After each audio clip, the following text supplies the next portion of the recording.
Salut à tous, c'est Statman et bienvenue dans cette nouvelle vidéo de déballage du Motorola Moto G 3ème génération, 16 Go de mémoire. Alors pourquoi j'ai voulu tester ce téléphone et pourquoi je l'ai acheté pour le tester alors que ça fait quasiment un an qu'il est sorti et que normalement on devrait bientôt avoir un successeur? C'est parce que notamment cette année, quand j'ai commencé 2016, je me suis donné deux marques de téléphone que je voulais tester absolument.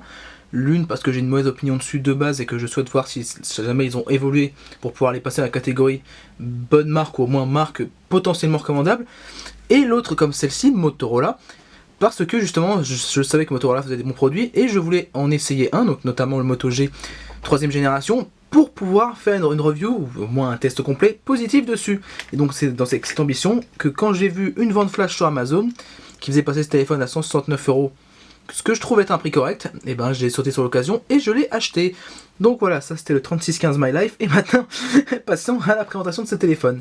Donc ce téléphone, le Moto G 3ème génération, c'est un téléphone entrée de gamme. Alors pour ceux qui ne connaissent pas un petit peu la genèse de cette gamme Moto G, on va dire que encore jusqu'à l'année dernière, le Moto G était la référence absolue en tant que téléphone entrée de gamme sous Android. Alors que maintenant qu'il y a eu toute la concurrence des téléphones d'import tels que les Xiaomi et notamment d'autres concurrents comme Honor ou d'autres concurrents comme Oppo, que vous pouvez voir actuellement à l'écran, et ben justement, le Moto G a quand même une sacrée concurrence. Et on va essayer de déterminer dans la vidéo de test complet et de test incomplet si la gamme Moto G, et notamment ce Moto G 3ème génération, a toujours les clés pour rester l'un des leaders, si ce n'est le leader, de l'entrée de gamme. Donc voilà pour la petite présentation, et commençons tout de suite à déballer la boîte. Donc Motorola a juste mis un petit scellé ici que l'on peut descotcher, donc j'essaie de le faire. Bien collé. C'est même cassé en deux. Donc voilà, donc on va pouvoir regarder un peu rapidement à l'arrière ce qu'ils nous disent. Avec un petit focus, parce que oui, je suis revenu au Canon 1200D pour des questions de qualité d'image, parce que je trouve que mon caméscope filme horriblement en ce moment, et je pense que je dois le changer bientôt, un gros investissement à venir.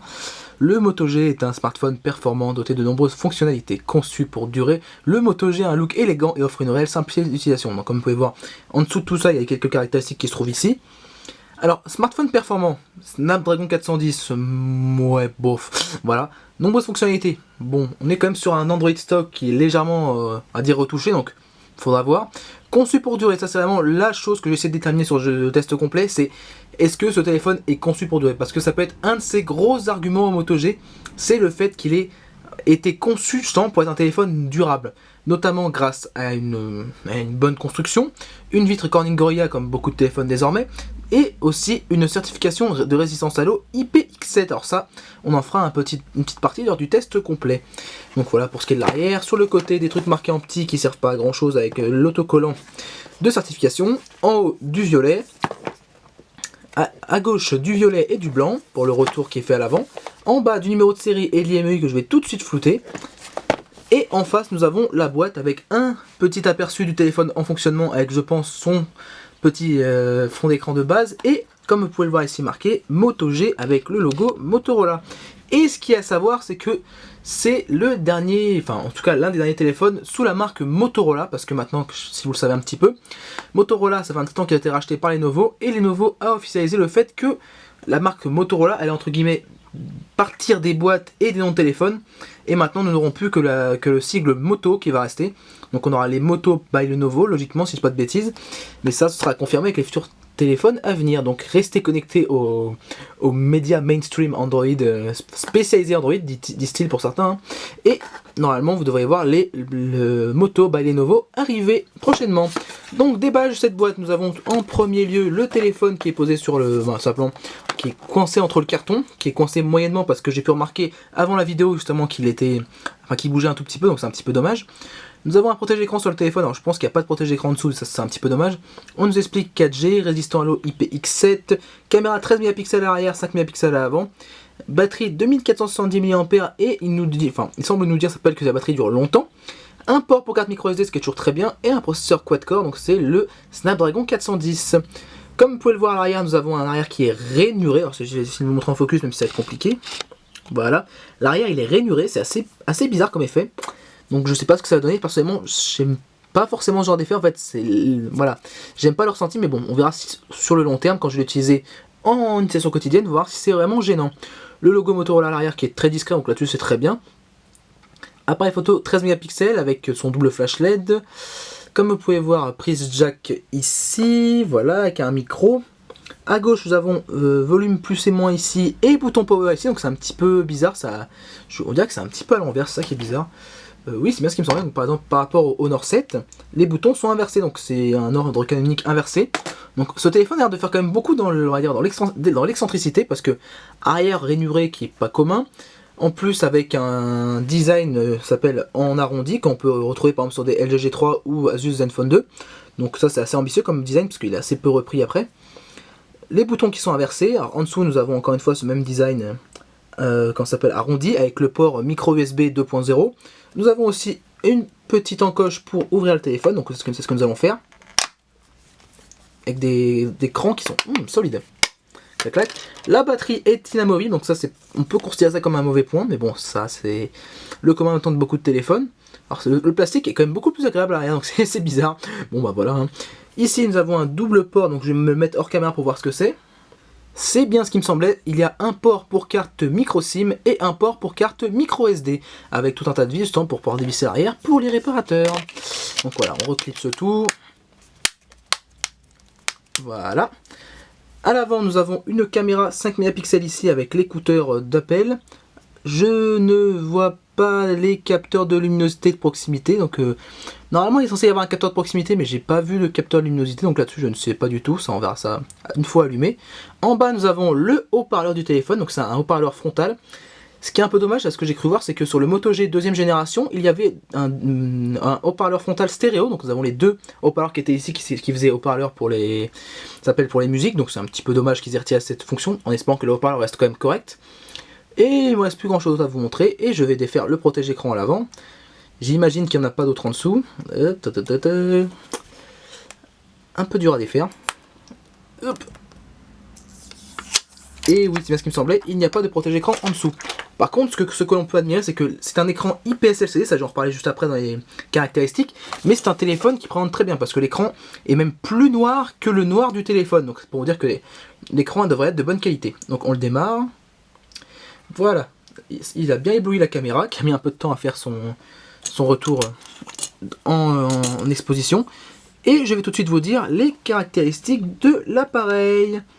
Donc ce téléphone est un téléphone qui fait 14,2 cm de hauteur pour 7,2 cm de largeur, et qui, sur sa partie la moins fine de l'arrondi, fait, comme, oh, tiens, il a déjà démarré, il fait 1,1 cm, ce qui est quand même assez épais, mais bon, c'est un design en arrondi, c'est comme je vous ai dit, par exemple, le Asus Zenfone 2 sur ce point-là. L'écran est un écran 5 pouces en définition HD 720p pour une résolution de 294 pixels par pouce. Le SoC est un Snapdragon 410 avec un CPU 4 coeurs 1,4 GHz Cortex A53 accompagné du l'habituel GPU Adreno 306. Ce téléphone, attention parce qu'il existe deux variantes du téléphone, ce téléphone est la variante 2 Go de RAM, 16 Go de mémoire interne. Il bénéficie d'une extension par carte microSD allant jusqu'à 32 Go selon le constructeur. Le port SIM est un port micro SIM simple SIM. L'appareil photo arrière est un appareil photo de 13 mégapixels avec couverture 2.0 avec autofocus et flash dual tone. L'appareil photo avant est un appareil photo 5 mégapixels, ouverture 2.2. La batterie est une batterie de 2470 mAh inamovible, comme je vous l'ai montré, mis sous une plaque en plastique et des vis. Les touches système, ce sont les touches habituelles d'Android que vous allez voir juste après quand j'aurai configuré le téléphone, donc j'essaie de le faire en même temps que je parle. Le capteur de luminosité, alors j'en ai pas vu, ça m'inquiète légèrement, mais bon, au pire des cas, si on n'a pas, j'espère que le reste du téléphone sera bon pour le justifier, ce fait qu'il n'y ait pas de capteur de luminosité.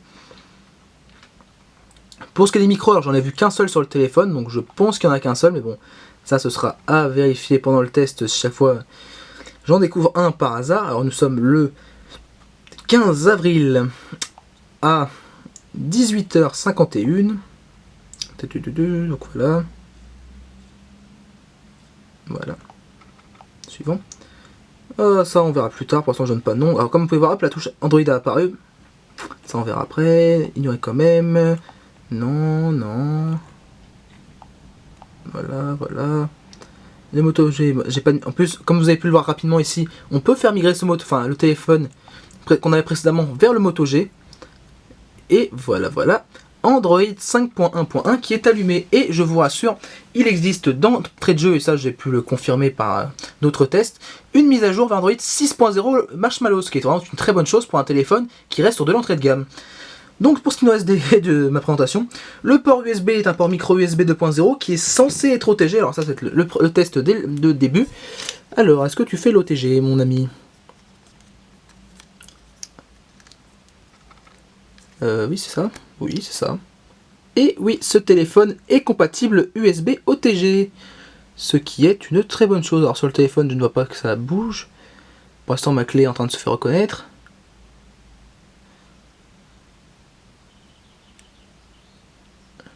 Alors ce qui est marrant, c'est qu'on dirait à la caméra, c'est que ma clé on dirait qu'elle clignote, alors qu'en fait c'est pas l'effet des à-coups très très rapides.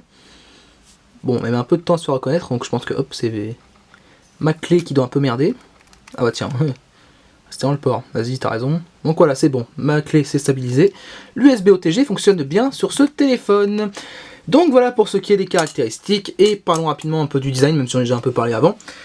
C'est un téléphone qui est totalement plastique là-dessus, il n'y a pas de métal nulle part à l'extérieur. L'arrière en plastique est rainuré et est vraiment atypique je trouve. Le tour en plastique est en plastique lisse, donc il n'est pas glissant, mais bon, c'est un plastique qui est tout à fait banal, donc là-dessus il n'y a pas grand chose à commenter. La forme du téléphone est la forme d'un téléphone, on va dire, ressemblante à celle que j'ai pu déjà voir sur le Asus Zenfone 2, avec une partie fine sur le rebord. Je vais essayer de vous le montrer, même si en focus ça va être compliqué avec cette caméra-là. Voilà, la partie du côté est vraiment fine, et la partie du milieu, comme vous pouvez le voir ici, est vraiment épaisse. Donc c'est un design assez atypique qui est censé bien tenir en main. Donc je vais essayer de voir ça tout de suite. Donc comme vous pouvez voir, il y a un petit peu d'espace, mais je trouve que ça tient plutôt pas mal en main, surtout pour un téléphone qui est relativement compact avec ses 5 pouces. Parce que 5 pouces de nos jours, c'est quand même relativement compact. Désolé pour la coupure, mais c'est la caméra qui a décidé de faire des scènes en se coupant toute seule. Et bon, bah, il faudra voir celle-ci en usage quotidien s'il tient bien en main. Donc voilà pour cette vidéo de présentation, j'ai quand même été assez rapide, je l'espère. Et maintenant, mes attentes envers ce téléphone avant le test, on va dire, complet. Je pense que ça va être un téléphone entrée de gamme solide qui répond à une catégorie d'utilisateurs différents que ceux qui sont attirés par exemple par un Xiaomi Redmi Note 2. Ici, ce seront des personnes qui recherchent un téléphone 5 pouces solide, avec un bon SAV, parce que Motorola a quand même normalement un bon SAV par rapport au retour que j'ai pu avoir. En tout cas, par exemple, comme moi qui l'ai acheté sur Amazon, justement, vous êtes sûr d'avoir un bon SAV, surtout si vous l'avez acheté voilà, via Amazon eux-mêmes et pas par un vendeur tiers, parce que ça reste toujours quand même l'inconnu. Un bon suivi de mise à jour, parce que comme je l'ai dit, il existe une mise à jour d'entrée de jeu vers Android 6.0 Marshmallow. Et je l'espère aussi que ce téléphone aura une bonne autonomie, surtout que Android Marshmallow contient dose pour notamment mieux gérer la batterie quand le téléphone est en veille. Et tout simplement parce que déjà Android Lollipop a fait de belles améliorations sur certains téléphones pour l'autonomie. J'espère que Marshmallow et Dose aideront à avoir une bonne autonomie, notamment en veille. Et ce que je vais faire avant la vidéo test, c'est que je vais commencer à tester ce téléphone sur Android Lollipop, notamment qui est installé ici en version 5.1.1, pour pouvoir relever toutes les autonomies. Et je commencerai à l'utiliser en utilisation quotidienne. Enfin, je le ferai un tout petit peu sur Lollipop. Je l'utiliserai réellement en utilisation quotidienne, plus je referai tous les benchmarks et les prises d'autonomie sous Android Marshmallow. Donc voilà, et je rajouterai bien sûr une petite partie de test sur l'étanchéité, pour voir si même après un petit moment d'utilisation, l'étanchéité ne part pas totalement aux toilettes et ne marche plus. Donc voilà, c'est sur cette note douce et délicate que je termine cette petite vidéo présentation. J'espère qu'elle vous aura plu. Encore une fois, dites-moi s'appelle si le retour au Canon EOS 1200D vous plaît, parce que moi personnellement j'en peux plus lors des montages de voir que ma caméra Sony HDR actuelle, celle-ci, et bah tout simplement me produisent des vidéos de qualité horrible. En tout cas, j'aime pas la qualité pour une caméra 1080p avec ma nouvelle lampe Blitzwolf, blablabla, je sais plus quoi. Si vous avez aimé cette vidéo, n'hésitez pas à mettre un pouce vert. Si vous ne l'avez pas aimé, comme d'habitude, pouce rouge, ça ne me dérange pas. Et comme d'habitude, je vous attends dans les commentaires pour savoir ce qu'il y a à améliorer. Donc voilà, je n'ai plus grand chose d'autre à rajouter. Et je vous dis à très bientôt pour des futures vidéos. Allez, salut! Hop hop hop hop hop, ce n'est pas fini encore, parce que si vous avez été un petit peu attentif à mes autres vidéos de présentation et par rapport à celle-là, vous avez dû remarquer que je suis passé directement du téléphone à ses caractéristiques, à son design, sans passer par le fond de la boîte. Donc ce qui est bien, c'est que j'ai transformé mes vidéos de déballage en vidéos de présentation, et qu'au final, mes vidéos de présentation maintenant ne contiennent quasiment plus le déballage. Bon voilà, une belle petite ironie, bon c'est pas grave. Alors au final, dans le fond de cette boîte, qu'est-ce qu'il y avait que je ne vous ai pas montré et que vous pouvez voir actuellement en photo? Et ben nous avons en bas une paire d'écouteurs tout à fait classique, alors avec une forme un petit peu travaillée, qui ressemble un petit peu à ceux de Samsung qu'il y a sur les téléphones, notamment plutôt entrée de gamme. Des haut-parleurs avec une forme qui sont normalement censés épouser l'horaire, même si c'est reste quand même des écouteurs en plastique. Donc des écoutes prolongées que ces écouteurs, je ne suis pas sûr que ce sera très agréable, mais j'en reparlerai sûrement rapidement lors de ma vidéo de test complet. Juste au-dessus, nous avons un petit chargeur, un chargeur secteur qui en fait contient le câble soudé. Donc là, il n'y a pas de câble micro USB contenu dans cette boîte, ce qui est un petit peu dommage parce que même si des câbles micro USB 2.0, on a souvent 13 à la douzaine à la maison, c'est toujours bien d'en avoir un de plus au cas où. Donc là, nous avons un chargeur qui est entre guillemets tout en un, c'est un chargeur classique et pas un chargeur adaptateur pour un câble micro USB. Si je dis pas de bêtises, c'est un chargeur 1 ampère. Ça, je vous reconfirmerai ça pendant le test. Et connaissant un petit peu Motorola sur ce point-là, parce que j'ai déjà eu d'autres téléphones Motorola avant, ça devrait normalement être un chargeur de bonne qualité et qui devrait pouvoir, comme les Microsoft Lumia, recharger le téléphone en 4 heures, mais plutôt je pense en 2 heures. Ça, j'en reparlerai encore une fois pendant le test. Et juste en dessous de ces petits accessoires, vous avez un petit guide d'utilisation où il y a marqué dessus « Lisez-moi » et que je n'ai toujours pas lu.